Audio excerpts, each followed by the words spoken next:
레오나르도 다빈치라고 하는 세계적인 화가가 있었습니다. 이 사람이 그린 그림 한 점은 돈으로 계산이 안 된대요. 그런데 그분이 예수님의 최후 만찬을 그리다고 열심히 정성껏 그리고 있는데, 아이 어린 소년 몇 사람이, 그림 그리기 좋아하는 아이들이 위대한 선생님 그 화방 그림 그린 데 가서 구경도 하고 배우려고, 어깨너머로 배우려고 몇 명 소년이 이 레오나르도 다빈치 그림을 그리고 있는 자리에 와서 장난치고 놀다가 자빠져가지고 그림이 망쳐져 버렸어요. 그러니 정성껏 땀 흘리고 그리고 있는데 망가졌으니까 얼마나 화가 나겠어요. 이놈 자식들이 와가지고 호통을 쳐가지고 빨리 나가라고 쫓았어요. 그러니 자빠진 아이가 얼마나 미안했겠어요. 죄송해요 선생님, 제가 잘못해가지고 자빠져가지고 그림을 망쳤어요. 너무너무 죄송해. 나가 이놈아. 쫓아내고 다시 붓을 들고 만찬을 그리는데 안 그려지는 거예요. 뭐가 안 그려져? 예수님의 모습을 그려야 되는데 그동안에는 머릿속에 그냥 그린 게 아니거든요. 영감이 떠올라야 그래요. 근데 아무것도 안 떠올라. 그냥 되는 대로 아무렇게나 그릴 수가 없잖아요. 예수님의 모습을 인자하고 참 위엄 있고 그 아름다운 모습을 그려야 되는데 안 떠올라. 깜깜해 머릿속이.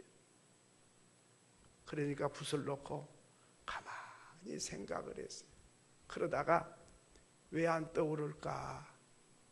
조금 전에만 해도 잘 떠올랐는데 화가 치밀어 올라가지고 성질을 부리고 막 호통을 쳐놓으니까 이게 영감이 다 사라져 버린 거예요.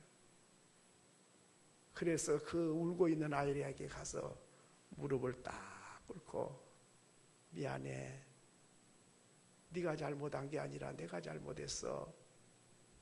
아닙니다, 내가 자빠져갖고 그랬어요. 아니야, 자빠진 게 뭔 죄냐? 화낸 것이 내가 죄인이지. 다 자빠질 수 있어. 자빠진 사람 다 죄인이면 어떻게? 미안해. 어린아이 앞에 무릎을 꿇고 용서를 구하고. 그랬더니 선생님 죄송하다고 그러더니 안 죄송해. 너는 훌륭한 화가가 될 사람이야. 격려해주고 토닥거려주고 눈물을 닦아주고 붓을 들었더니 예수님의 형상이 머릿속에 그려져서 그 최후의 만찬을 그렸다 그럽니다. 여러분, 그림만 그릴까요? 아니죠. 시를 쓴 사람도 시심이 떠올라야 돼. 그래야 시가 나오는 거예요. 그게 참된 시지요. 되는 대로 쓰는 그런 시가 아니죠. 기도도 그렇고 행복도 그래요. 여러분, 바느질을 해보셨지요? 바느질 하는데 실에다 실을 묶어갖고 바느질하면 어찌 될까요? 걸려갖고 안 돼. 그 조그만한 매듭이 생겨놓으면 나오지를 않아, 걸려가지고요. 인생은 하나님 관계도 오늘 그래요.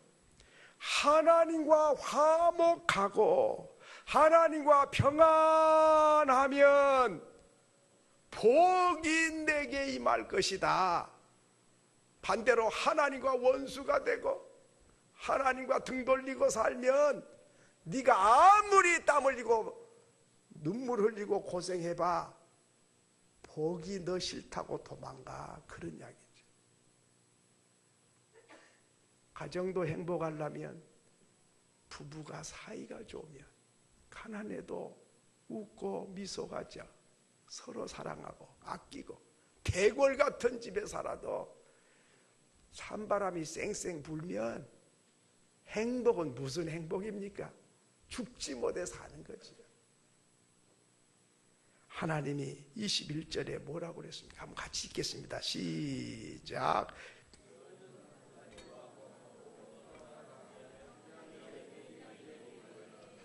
누구와 화목하라 그랬죠?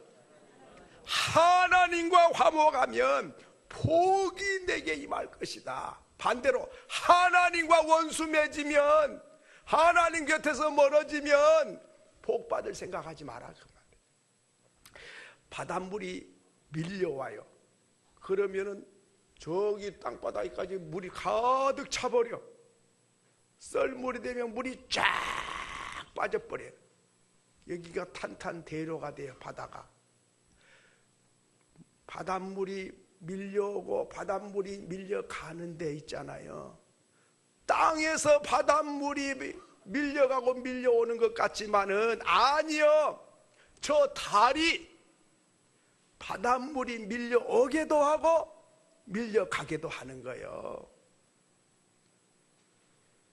지구에 밤이 왔지요, 아침이 밝아와요. 그러면 이 지구가 밝아진 낮이 되고 어두운 밤이 돼. 그런데 이 지구가 어둡거나 밝은 것이 지구에 달려 있는 게 아니에요. 저 태양이 이 지구를 밝게도 하고 어둡게도 하는 거예요. 그런가 하면 무더운 여름 37도 38도 이렇게 더운 여름, 그리고 추운 영하 15도 20도 내려가요. 이 지구 전에 더워졌다가 추워졌다 그러지만은 지구가 더워지고 추워진 것 같지만은 태양과 어떤 각도로 어느 쪽을 향해 있느냐에 따라서 추위와 더위가 결정되는 거예요. 식물도 그래요. 땅에서 식물이 자라는 것 같지만은 저 태양을 바라볼 때는 식물이 자라고, 태양이 안 보여 그러면 식물이 죽어가는 거예요. 사람의 죽고 사는 것, 복을 받고 못 받는 것이 사람들의 손에 있는 것 같아요. 그렇지만은 성경은 하나님과 화목하고 하나님과 친근해라. 그러면 하나님이 네게 복을 주실 것이다. 다 복 받고 싶지요. 그러나 하나님을 등지고서는 잘 될 수가 없다. 이게 성경의 원리예요. 그런데 사람들은 어리석어 가지고 하나님 멀리하고 주일날 나오지도 안 하고 11조 바칠 생각지도 않고 나만 피땀 흘려 많이 벌어서 잘 먹고 잘 살고 부자 되면 행복할 줄 아는데, 너! 사무엘상 2장 7절에 보면 우리에게 이렇게 말씀해, 같이 읽겠습니다. 시작.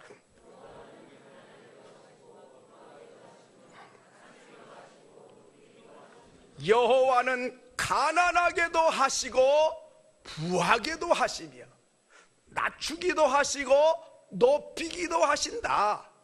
높아지고 낮아지고 부자되고 가난해진 것이 네 손에 있는 것도 아니고 사람들 손에 있는 게 아니고 환경에만 달려있는 게 아니야. 여호와 하나님이 가난하게도 할 수 있고 부요하게도 할 수 있다. 건강하게도 할 수 있고 병들게도 할 수 있다. 행복하게도 할 수 있고 불행하게도 할 수 있다. 하나님 손에 달려있는 걸 아느냐 그 말이죠. 인생들이 똑똑하고 영리한데 하나님 손에 있는 걸 몰라. 여러분, 찬송가 28장에 보면 복의 근원 강림하사. 복의 근원이 누구요? 하나님. 복의 기초, 복의 원천이 하나님이세요. 사람도 있잖아요. 좀 친밀하면 높은 사람, 힘 있는 사람과 가까우니까 상당히 혜택이 많더라고요. 우리 친구가 부산에서 성안교회라고 한 3,000명 모이는 교회가 있어요. 제가 저번에 휴가 때 거기 가가지고 저녁 예배를 인도하고 왔는데요. 목회를 잘해요. 그런데 그 교회가 도로 공사해서 교회가 한쪽이 잘라져 나가야 도로가 나게끔 그렇게 계획이 서 있어요. 그러면 또 교회가 뭐가 될 거예요? 그러니까 이제 시청에 가서, 부산시청에 가서 이거 어떻게 하면 좀 이렇게 할 수 있냐? 너 안 돼, 절대로 안 돼. 거의 허물고 잘라내고 다시 지어야 된다는 거예요. 보상이야 좀 해주지만 교회 듣는데 한두 푼 듭니까? 안 돼. 아무리 뭐 힘쓰고 했어도 안 되는 거예요. 그런데 그때 박세직 장로님이 서울시장을 5일 했는가 며칠밖에 못 한 적이 있어요.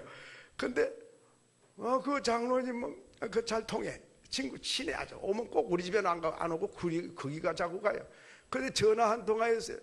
교회가 허물어지게 생겼는데 이거 어떻게 하면 장로님 될까요? 했더니 내가 좀 알아볼게. 그런데 알아보더니 뭐 얼마 있다가 보니까 도로가 그 옆으로 쫙 나버렸어. 세상에 전화 한 통화가 그렇게 힘이 있는가 몰랐어요. 여러분, 하물며 우주 만물을 지으시고 다스리시고 인간의 생사 화복을 주장하시는 하나님과 친밀하면 하나님께서 부유하게도 하시고 가난하게도 하시고 건강하게도 하시고 병들게도 하시는 하나님이, 높이기도 하시고 낮추기도 하신 그 하나님이 은혜를 베풀고 도와줘야 인생이 바로 되는 것이지, 하나님 내몰라, 하나님 말씀 듣기도 싫어, 내 멋대로 부지런히만 땀 흘려 살면 잘 살고 복 받을 거야. 그러면 부지런한 사람 다 복 받아야 되는데 안 그래요. 성경의 원리가 부지런해라 복 받을 거다 그게 아니고, 하나님과 화목을 해, 하나님과 평안을 누려야 돼, 하나님과 좋은 관계를 맺고 친밀해야 돼. 그러면 복이 말이라. 하나님이 복을 주셔야 복을 받게 되는 줄로 믿습니다. 그러므로 하나님과 화목하는 것이 첫 번째예요. 두 번째로는 하나님의 입에서 교훈을 받고, 22절 같이 읽겠습니다. 시작.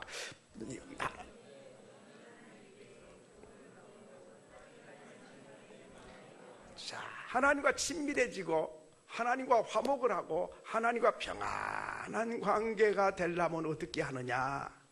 하나님 말씀을 잘 듣고 마음에 하나님 말씀을 새기고 살아야 하나님과 친밀해지고 하나님과 화목이 된다. 그래야 복이 임한다. 그랬습니다. 신명기 28장 1절로 6절에 보면 여러분 잘 아는 말씀이 있지요. 거기에 보면 내가 내 하나님 여호와의 말씀을 삼가 듣고 내가 오늘 네게 명령하는 그 모든 명령을 지켜 행하면 내 하나님 여호와께서 너를 세계 모든 민족 위에 뛰어나게 하실 것이라. 그 다음에 2절에는 뭐라 그랬어요? 네가 내 하나님 여호와의 말씀을 청종하며 이 모든 복이 네게 임하며 네게 이르리니. 3절에 뭐예요? 성읍에서도 복을 받고 들에서도 복. 성읍은 도시를 말하죠. 도시에 살아도 복을 받고 시골 살아도 복을 받는다 그 말이죠. 또 3절에 뭐라 그랬지요? 이게 내 몸의 자녀와 내 토지의 소산과 내 짐승의 새끼와 소와 양의 새끼가 복을 받는다. 네 자녀가 복을 받고, 네가 그 당시에 농사를 짓고 양과 소를 키웠는데 네가 자녀가 복을 받고 네가 하는 일에 내가 복을 주겠다 그 말이죠. 그 다음에 6절에는 뭐라 해요? 떡 광주리 떡반죽 먹는 것에 대해서 부족하지 않도록 채워주겠다는 거예요. 그 다음에는 6절에 뭐랬어요? 네가 들어와도 복을 받고 나가도 복을 받을 것이다. 하나님 말씀 듣기 좋아하고 말씀을 순종하기 좋아하면 하나님은 세계에 뛰어난 민족으로 너만 복 받는 게 아니라 네 자녀까지 네가 하는 일에 내가 복을 줄 것이다. 시편 1편 1절로 보면 복 있는 사람은 악인의 길을 따르지 아니하며 죄인의 길에 서지 아니하며 오만한 자의 자리에 앉지 아니하고 오직 여호와의 율법을 즐거워하고, 율법은 하나님 말씀이죠. 하나님 말씀을 즐거워하고 그의 율법을 주야로 묵상하는 자로다. 그는 시냇가에 심은 나무가 시절을 따라 열매를 맺으며 잎사귀가 마르지 아니한 같으니 그 행사가 다 불통하리로다, 형통하리로다. 하나님 말씀을 따라가고 그 말씀 좋아하고 그 말씀 순종하면 하나님께서 형통의 복을 주겠다 그랬습니다. 시편 119편 105절에도 하나님의 말씀을 내 발의 등이요 내 길의 빛이니이다. 하나님 말씀은 가로등과 같아요. 옛날 시골에 전기불 들어오기 전에는 길이 어딘지 동서남북 한 군데 다 깜깜. 그러다가 전기불이 들어가지고 가로등을 쫙 켜놓으니까 그냥 대낮같이 그냥 달려갈 수 있어요. 어두울 때는 더듬거리면서 소경이 돼버려요. 하나님의 말씀이 저와 여러분의 갈 길을 밝혀줄 것이고 축복의 길로 밝혀주실 것이고 천국 가는 길을 밝혀주겠다는 거예요. 그렇기 때문에 하나님 말씀을 읽기를 좋아하고 듣기를 좋아하고 순종하고 따르기를 좋아하는 사람에게는 하나님께서 복의 길로 인도하신다. 믿으시면 아멘. 예. 요한계시록 1장 3절에도 이 예언의 말씀을 어떤 사람이지요? 듣는 자와 읽는 자와 듣는 자와 그 가운데 기록한 것을 지키는 자가 어떻다? 복이 있다, 복이 있다. 이 말씀이 복의 말씀이에요. 이 말씀을 읽기 좋아하면 이 사람 복 받을 사람이네. 하나님 말씀 듣는 시간은 절대로 안 빠져. 하나님 말씀을 굴송이보다 더 달게. 아멘, 아멘. 그렇습니다. 아멘. 이렇게 말씀을 잘 받은 사람은 그 사람은 반드시 복 받을 사람이에요. 그런데요, 복 못 받을 사람은요, 졸음이 오고 안 들려. 귓가에도 안 들리고 거짓말 같아. 안 믿어져. 그 말씀대로 어떻게 사냐? 못 살아. 하나님 말씀 무시이고 내 마음대로, 내 생각대로, 내 판단대로, 내 주장대로 사는 것이 복인 줄 알아. 그게 망쳐러 가는 거예요. 내 생각 다 내려놓고 주님 말씀하시면 아멘, 아멘. 그렇게 하겠습니다. 또 바보 같아.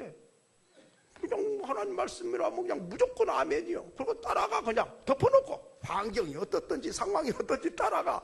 나중에 보니까 와, 그게 복으로 가는 길인 거예요. 내 머리 믿고 살지 마세요. 내가 똑똑하고 영리한 줄 알고 내 방법대로 사시지요. 그게 자기 꾀에 자기가 속는 거예요. 하나님 우리 수준보다 못합니까? 아니지요. 그렇기 때문에 하나님 말씀은 축복의 말씀이에요.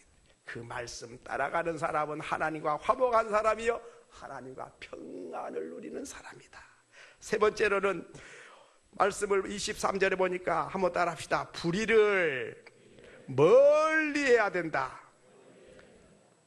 복을 받을 사람은 불의한 것을 멀리해. 불의가 뭐지요? 죄 짓는 일, 하나님이 원치 않는 일, 하나님이 싫어하는 것, 세상의 풍습, 세상의 가치관, 세상의 기준으로 살지 않고 그런 거는 멀리한다. 시골의 사람이 있잖아. 옛날에 한양, 서울이 한양에 과거 시험 보러 왔어요. 과거 시험 아시죠?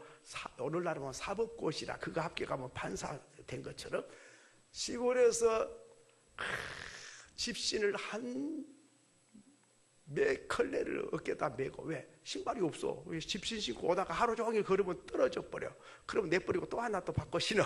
그래가지고 시골에서 한양까지 한 달 동안 걸어와야 돼. 그러니까 집신을 한 짐 지고 한양에 와갖고 시험 치러 왔다가 내려왔어요. 내려오니까 어떻게 됐나? 과거 급제했냐? 보선발로 온 가족이 뛰어나온 거예요. 맞이하려고.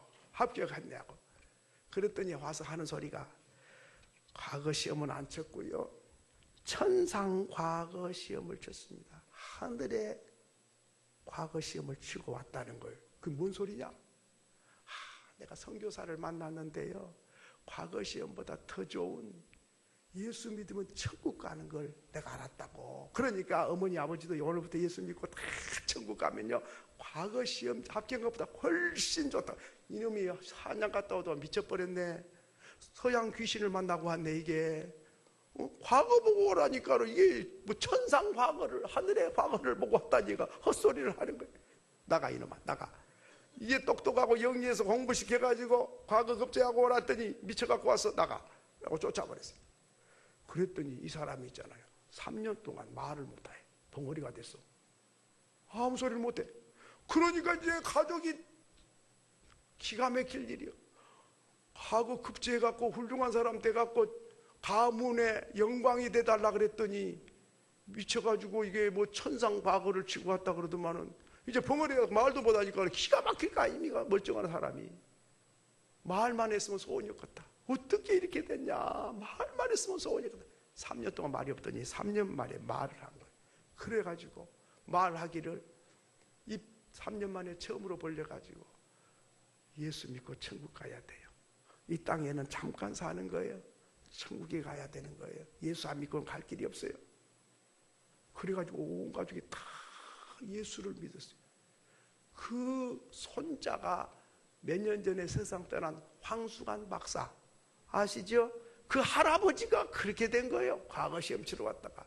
그래가지고 집안이 다 예수 믿고 다 은혜 받고 복을 받고 그래가지고 그 황수관 박사가 의과대학 연세대학 의과대학 의학 박사요. 그 사람이 그 웃음 치료한다고 웃는 소리 잘하고 국회의원까지 출마도 한 번 한 적이 있고 그러죠. 여러분 아시죠? 우리 교회도 한 번 왔는가 그랬다던데. 그분 맞아 그분. 그 할아버지가 그러니까 자자손손 집안이 다 예수를 믿어가지고 완전히 시골에 다 바뀌어버린 거예요. 오늘 성경이 뭐라고 합니까? 24절에 보니까 내 보화를 티끌로 여기고 오빌의 금을 계곡의 돌로 여겨버리라. 내가 좋아하는 은금 보화를 티끌처럼 취급해. 쓰레기처럼 취급을 하고, 그리고 전능하신 하나님을 내 보화로 삼으라 이 말이죠. 부귀영화를 보화로 삼지 말고 하나님을 내 보화로 삼으라. 그것이 하나님과 화목한 것이고, 그것이 하나님과 평안을 누린 것이고, 그렇게 하나님을 보화로 삼으면 하나님이 네게 복을 줄 것이다. 여러분, 선물을 주면 반지를 주면 좋다 반지만 받지 자랑하거든. 그 사람은 잘못된 사람이에요. 반지를 준 사람을 좋아하고 기뻐해야지, 반지를 좋아하고 반지 준 사람 내몰라라 그런 사람이 정신과를 가봐야 되는 거 아니에요.